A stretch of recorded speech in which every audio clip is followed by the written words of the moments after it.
There's a specific kind of silence that happens at 11:47 p.m. You're lying in bed, phone screen throwing pale light across the ceiling. Someone said good night 20 minutes ago. You typed something back, deleted it, typed it again, deleted it again.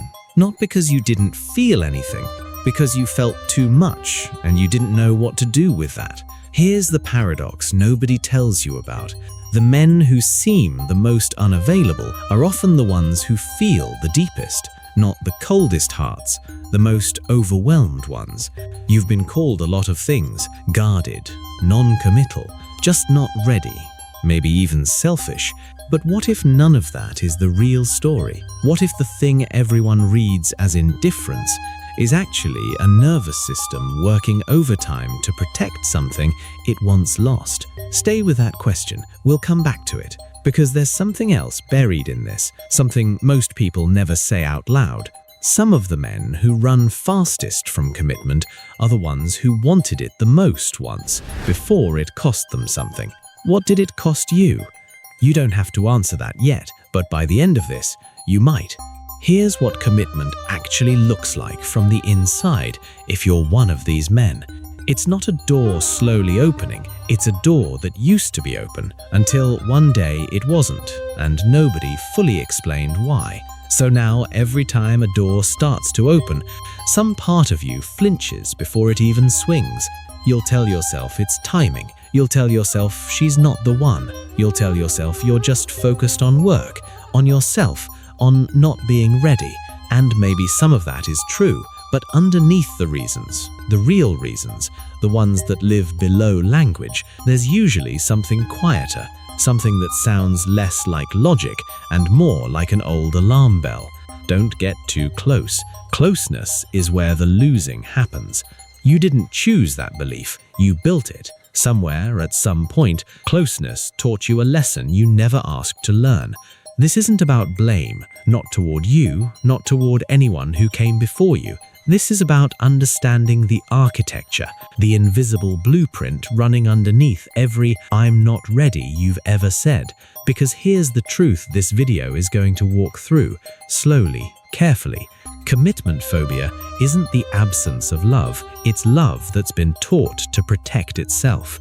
Maybe you're watching this and thinking of a specific person right now, someone who was good to you, someone who did nothing wrong, and you still found a reason to leave, or a reason to keep them at arm's length, or a reason to let it quietly die, instead of ever saying what was actually happening inside you. You've probably replayed that decision 100 times since then, wondering if you made a mistake, wondering if you're capable of the thing you keep almost reaching out for. Here's the question underneath the question. What if it was never about them at all? Hold on to that. We're going to open it up properly now.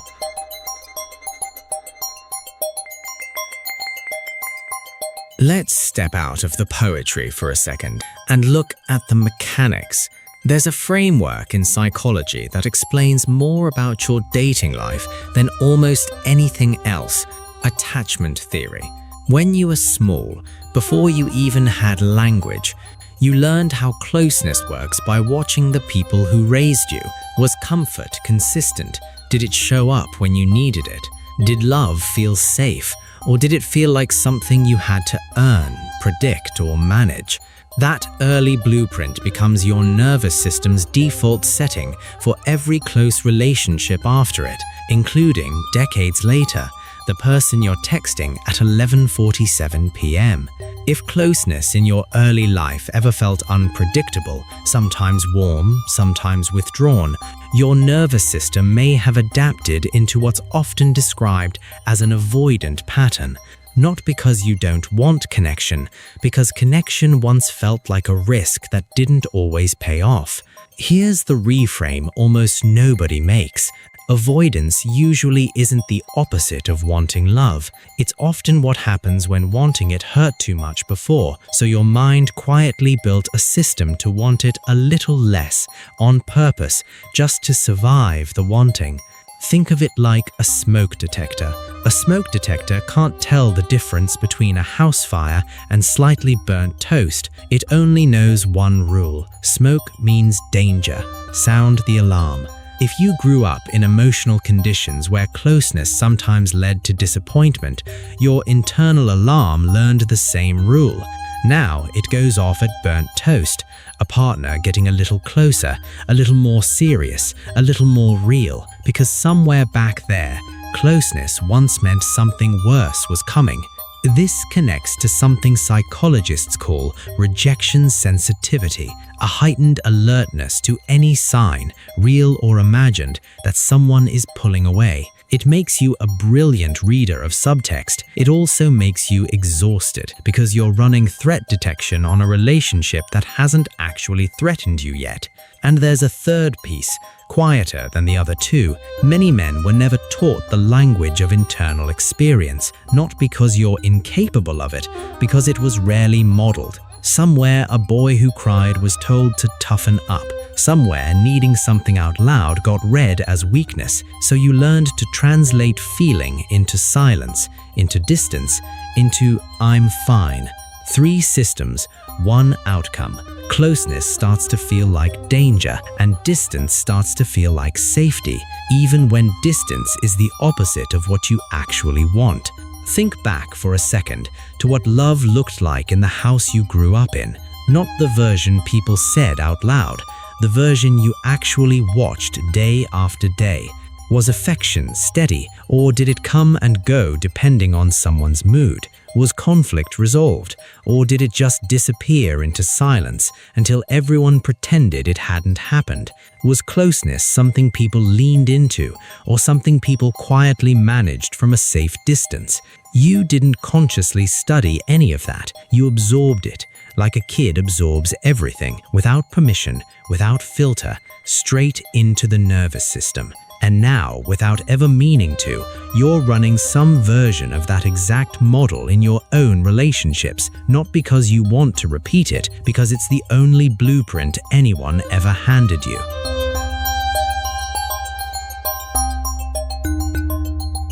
Here's the part that's harder to say. Every time you pull back from someone who was actually good for you, every time you talk yourself out of something real, you're not just protecting yourself. You're also grieving something, quietly, alone, usually without ever naming it as grief. Because underneath the armor is a version of you that still remembers what it felt like to want closeness without fear attached to it, a version of you from before the lesson was learned. There's an idea, an existential philosophy worth sitting with here, that freedom itself can produce a kind of vertigo, an unsettled, dizzy feeling that shows up right at the edge of real possibility, right where you could choose differently than you always have. Commitment is exactly that edge. It isn't the fear of the other person, it's the fear of what choosing them makes possible, and what it makes possible to lose. Say that part again, slower. It's not fear of loving someone. It's fear of what loving someone puts back on the table, the possibility of being left, disappointed, or found not enough all over again. So you built a self that doesn't ask for much, a self that's easygoing, a self that says no pressure, whatever happens, happens, while a much younger part of you stands quietly in the doorway, watching every relationship from a safe distance, arms crossed, refusing to hope too loudly. Here's the identity conflict nobody talks about. You became someone who protects yourself so well that he sometimes forgets he's still in there. The guy who wanted to be chosen. The guy who wanted someone to stay. He didn't disappear. He just went quiet because quiet felt safer than disappointed. And that's the real cost of commitment phobia. It isn't that you avoid relationships. It's that you avoid yourself, the tender, hopeful part of you, every single time you choose distance over risk. You've gotten so good at protecting that part of you that you don't even notice when you're doing it anymore, until a moment like this one, a question you can't quite shake. What would it feel like to stop protecting yourself from something that might actually be good? This pattern doesn't stay theoretical. It shows up in specific, recognizable ways. The kind that, if you're honest, you'll recognize immediately. You might overanalyze a text for 20 minutes, not because the words are complicated, but because you're scanning for signs of the ending before the relationship has even really begun. You became someone who keeps one foot out the door, present enough to feel connected, never fully in, just in case you need to leave quickly. You might find yourself drawn to people who are also emotionally unavailable, because a relationship where no one gets too close never asks you to risk getting hurt.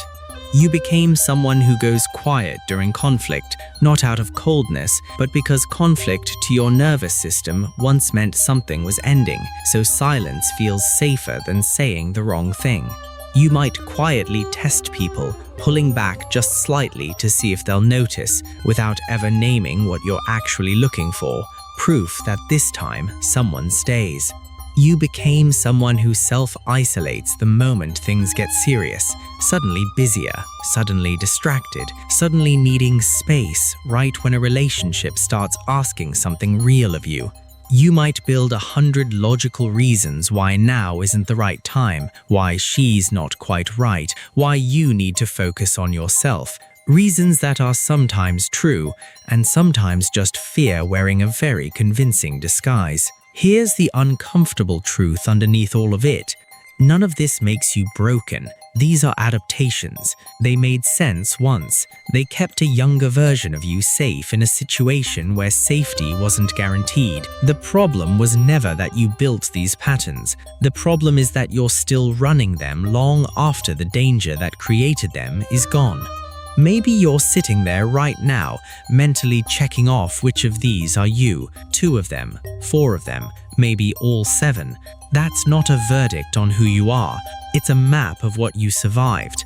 Every single one of those behaviors was, at some point, the smartest available option for a younger version of you with fewer resources, less language, and no other way to stay safe. You weren't weak for building them. You were resourceful.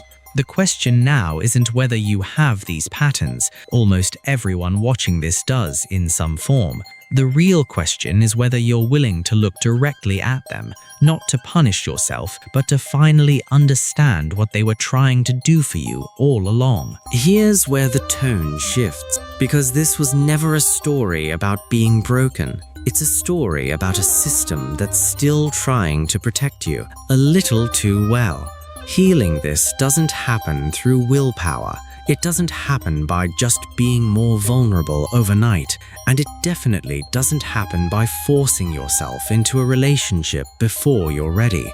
It happens through small, repeated, deliberate signals to your own nervous system that closeness is not the threat it used to be.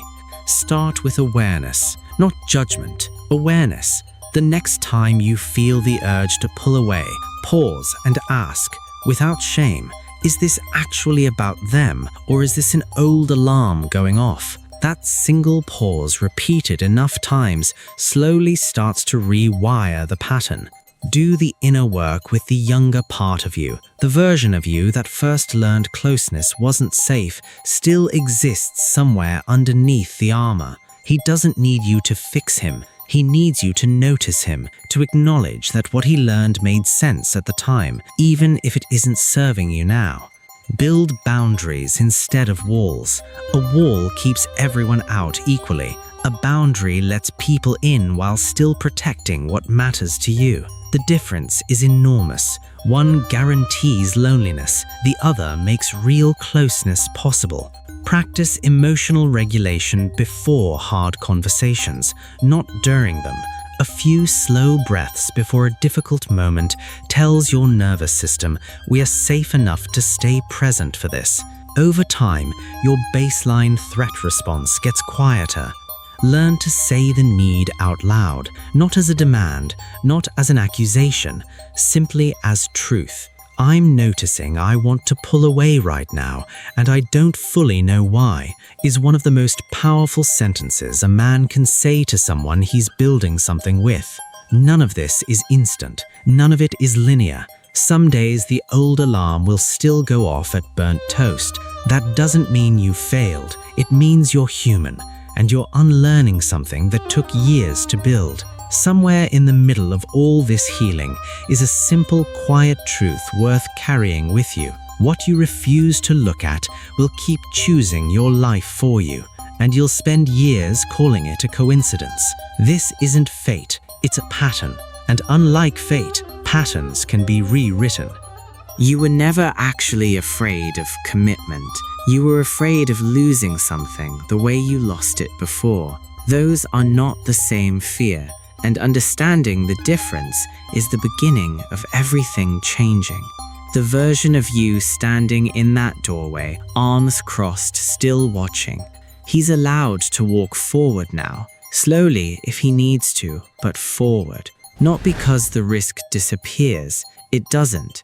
Love was never safe, it just becomes worth it once you stop mistaking your past for your future. If this described something you've never quite been able to put into words for yourself, send it to someone who feels this too, but can't quite explain it. Sometimes the most healing thing isn't hearing the words for yourself, it's realizing someone else finally said them for you.